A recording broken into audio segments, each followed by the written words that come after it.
Hey guys, as you can see, this is a little bit of a different type of video for me. I am using some new old equipment, which I've actually had for a while, but which got packed during a very disorganized move, and I just found it, so I'm excited about that. I want to apologize if you can hear any of the traffic noises. I'm actually sitting out on my porch recording this, and I hope they're not picking up, but if they are, I am sorry about that. And tonight I will be continuing the Willows by Algernon Blackwood, and now I can actually show it to you. It's in a little book that I got at a thrift store, Famous Ghost Stories, and I have a thing for vintage books, so that's why it doesn't have its dust jacket actually. It was starting to chip and fall apart whenever I would read it, so I just took it off. But I have never made an actual trigger video before. I don't know if this will trigger anybody, but I hope so. And for those of you who prefer whispered readings, don't worry, there's plenty more of those coming. So, I thought that tonight I would read you chapters 2 and 3 because they're very short compared with chapter 1, and then chapter 4 is long again. So, I'll be starting with chapter 2.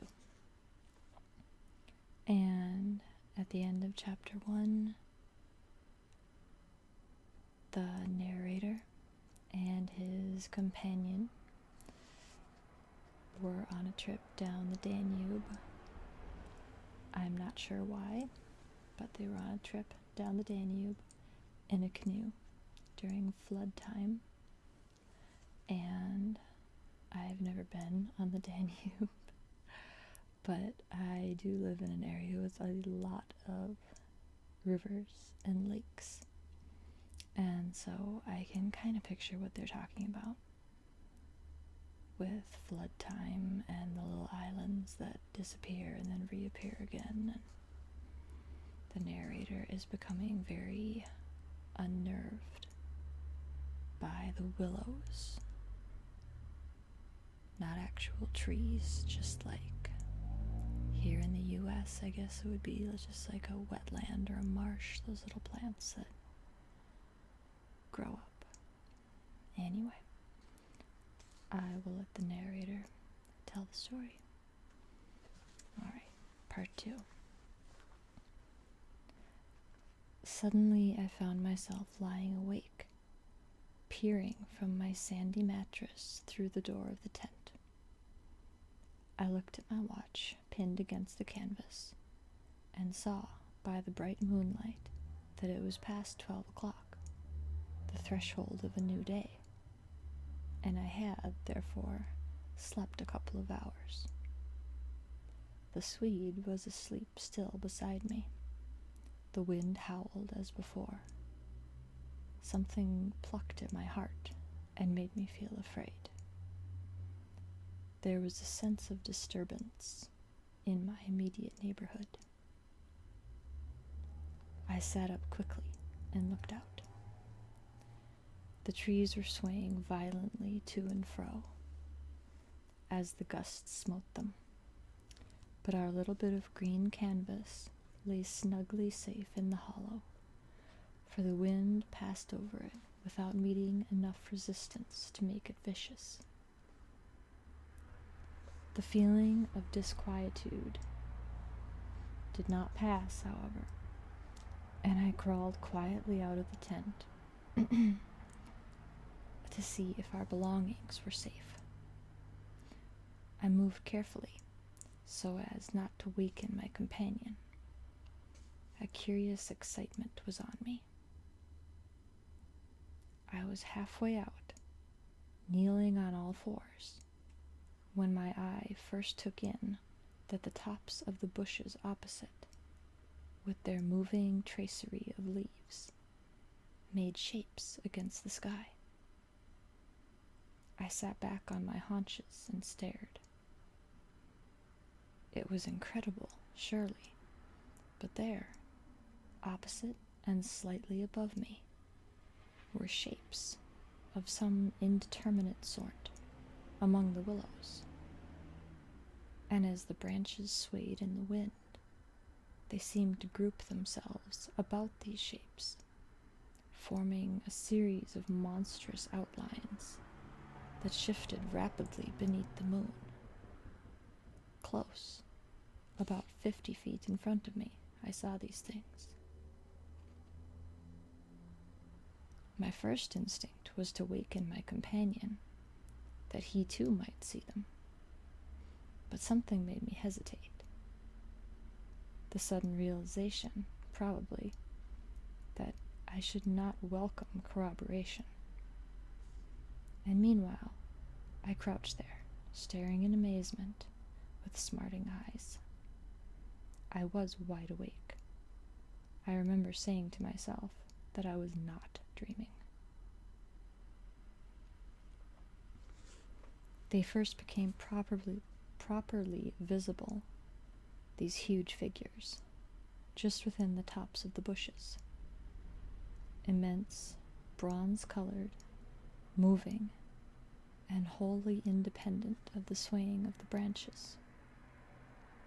I saw them plainly and noted, now I came to examine them more calmly, that they were very much larger than human, and indeed that something in their appearance proclaimed them to be not human at all.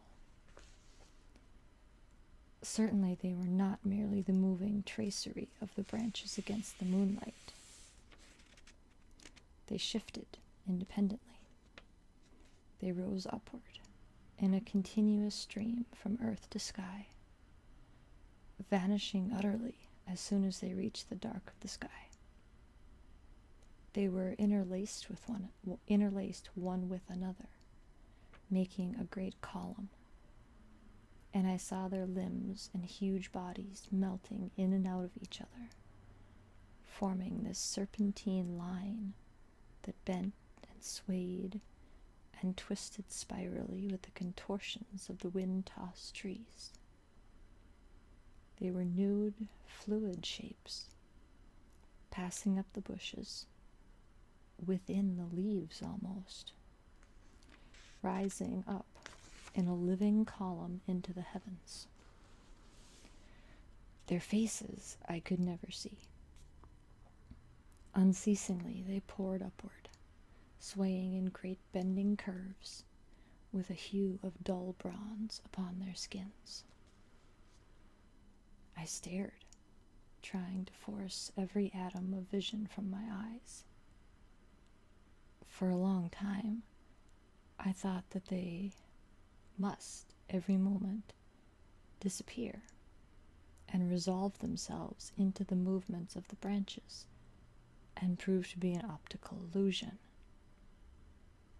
I searched everywhere for a proof of reality, when all the while I understood quite well that the standard of reality had changed. For the longer I looked, the more certain I became that these figures were real and living, though perhaps not according to the standards that the camera and the biologist would insist upon. Far from feeling fear, I was possessed with a sense of awe and wonder, such as I have never known. I seemed to be gazing at the personified elemental forces of this haunted and primeval region.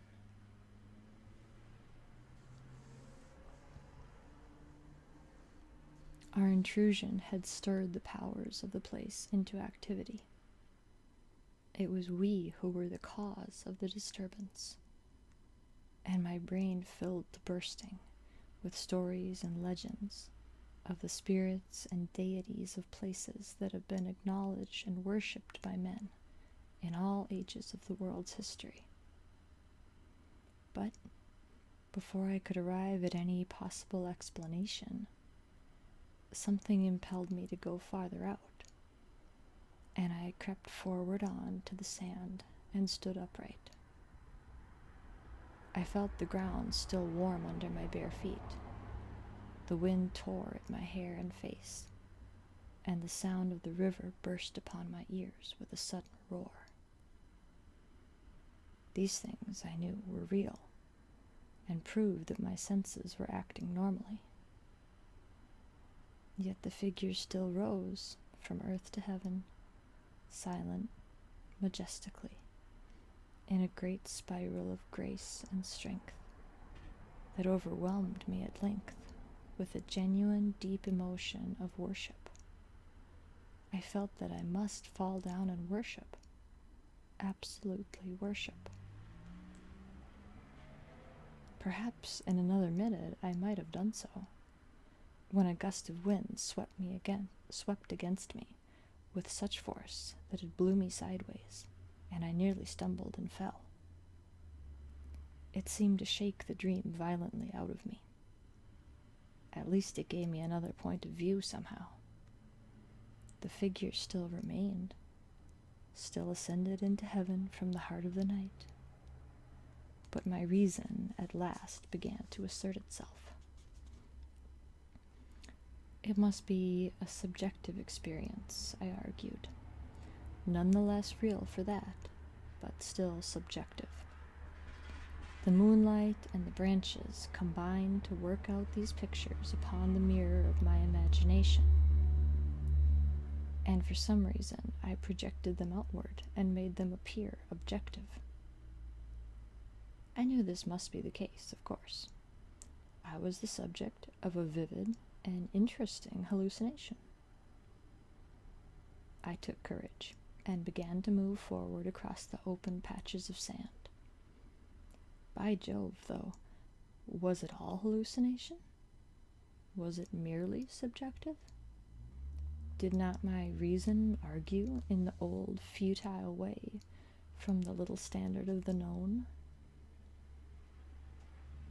I only know that great column of figures ascended darkly into the sky for what seemed a very long period of time, and with a very complete measure of reality, as most men are accustomed to gauge reality. Then, suddenly, they were gone. And, once they were gone, and the immediate wonder of their great presence had passed, fear came down upon me with a cold rush. The esoteric meaning of this lonely and haunted region suddenly flamed up within me, and I began to tremble dreadfully. I took a quick look round, a look of horror that came near to panic, calculating vainly ways of escape, and then, realizing how helpless I was to achieve anything really effective, I crept back silently into the tent and lay down again upon my sandy mattress, first lowering the door curtain to shut out the sight of the willows in the moonlight, and then burying my head as deeply as possible beneath the blankets to deaden the sound of the terrifying wind. That's the end of chapter 2, but since chapter 3 is only a couple of pages, we're going to keep going.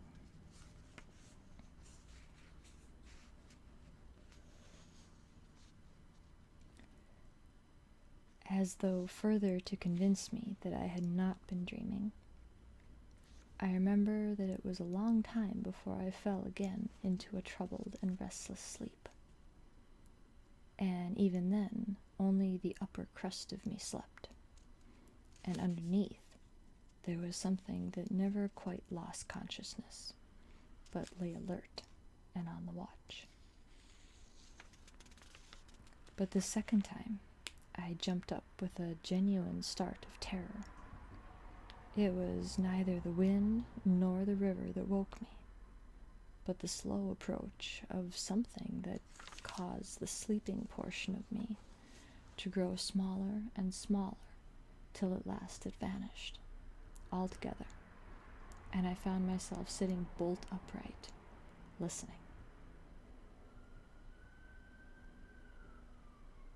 Outside there was a sound of multitudinous little patterings. They had been coming, I was aware, for a long time, and in my sleep they had first become audible. I sat there nervously wide awake, as though I had not slept at all. It seemed to me that my breathing came with difficulty, and that there was a great weight upon the surface of my body. In spite of the hot night, I felt clammy with cold and shivered. Something surely was pressing steadily against the sides of the tent and weighing down upon it from above. Was it the body of the wind? Was this the pattering rain, the dripping of the leaves, the spray blown from the river by the wind and gathering in big drops? I thought quickly of a dozen things.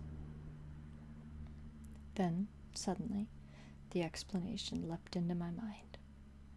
A bough from the poplar, the only large tree on the island, had fallen with the wind. Still half caught by the other branches, it would fall with the next gust and crush us. And meanwhile, its leaves brushed and tapped upon the tight canvas surface of the tent. I raised the loose flap and rushed out, calling to the Swede to follow. But when I got out and stood upright, I saw that the tent was free. There was no hanging bough. There was no rain or spray. Nothing approached. A cold gray light filtered down through the bushes and lay on the faintly gleaming sand.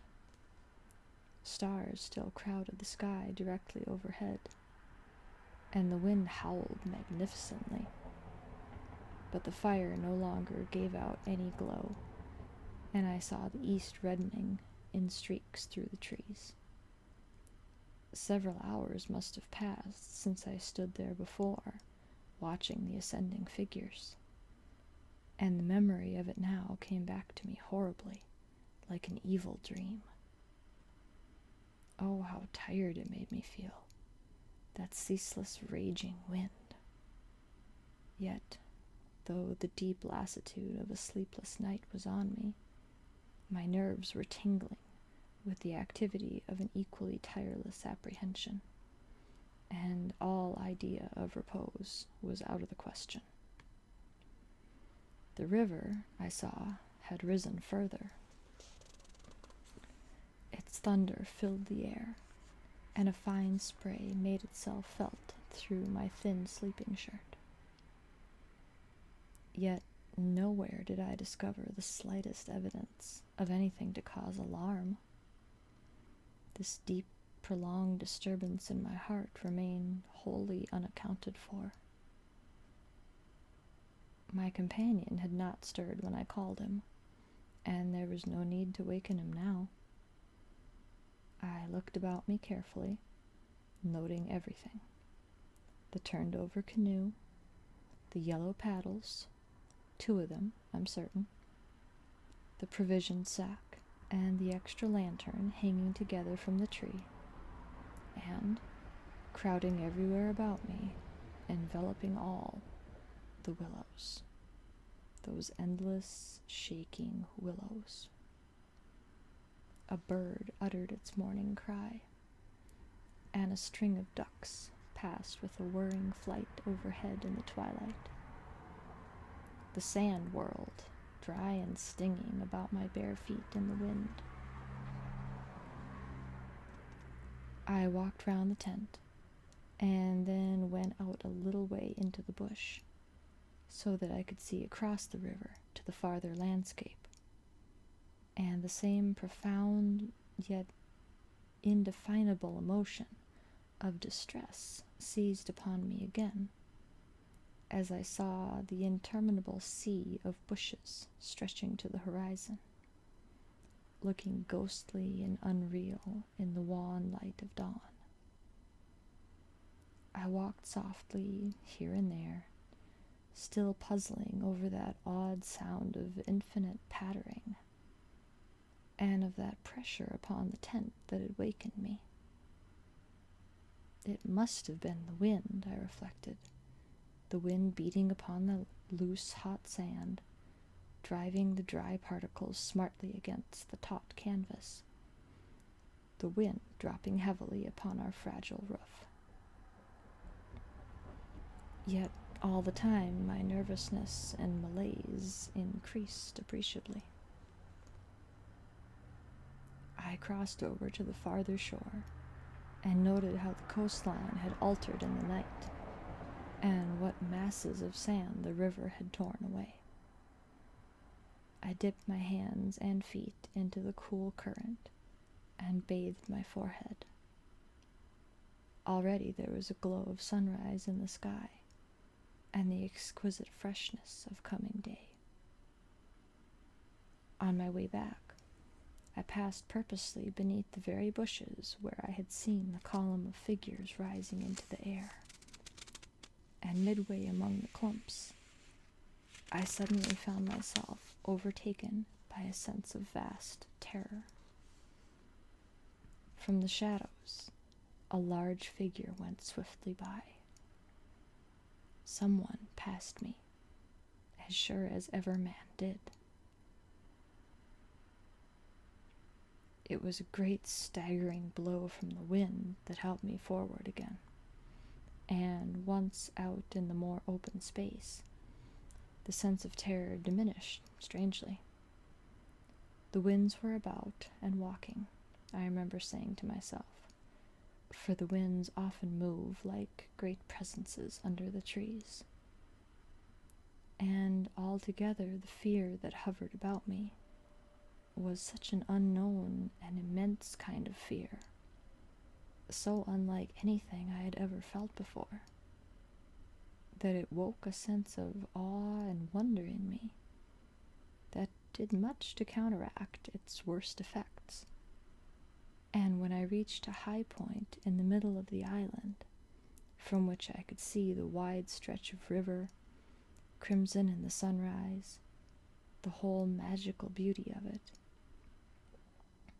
all was so overpowering that a sort of wild yearning woke in me and almost brought a cry up into the throat. But this cry found no expression, for as my eyes wandered from the plain beyond to the island round me, and noted our little tent half hidden among the willows, a dreadful discovery leapt out at me, compared to which my terror of the walking winds seemed as nothing at all. For a change, I thought, had somehow come about in the arrangement of the landscape. It was not that my point of vantage gave me a different view, but that an alteration had apparently been effected in the relation of the tent to the willows, and of the willows to the tent. Surely the bushes now crowded much closer, unnecessarily, unpleasantly close. They had moved nearer. creeping with silent feet over the shifting sands, drawing imperceptibly nearer by soft, unhurried movements. The willows had come closer during the night. But had the wind moved them? Or had they moved of themselves? I recalled the sound of infinite small patterings, and the pressure upon the tent, and upon my own heart, that caused me to wake in terror. I swayed for a moment like the wind in... Sorry, guys. I swayed for a moment in the wind like a tree, finding it hard to keep my upright position on the sandy hillock. There was a suggestion here of personal agency, of deliberate intention, of aggressive hostility, and it terrified me into a sort of rigidity.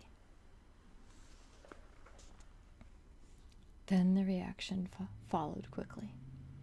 The idea was so bizarre, so absurd, that I felt inclined to laugh. But the laughter came no more readily than the cry, for the knowledge that my mind was so receptive to such dangerous imaginings brought the additional terror that it was through our minds and not through our physical bodies that the attack would come, and was coming. The wind buffeted me about, and very quickly, it seemed, the sun came up over the horizon, for it was after 4 o'clock, and I must have stood on that little pinnacle of sand longer than I knew, afraid to come down at close quarters with the willows. I returned quietly, creepily, to the tent, first taking another exhaustive look round, and, yes, I confess it, making a few measurements. I paced out on the warm sand the distances between the willows and the tent, making a note of the shortest distance particularly. I crawled stealthily into my blankets. My companion, to all appearances, still slept soundly, and I was glad that this was so. Provided my experiences were not corroborated, I could find strength somehow to deny them, perhaps. With the daylight, I could persuade myself that it was all a subjective hallucination, a fantasy of the night, a projection of the excited imagination.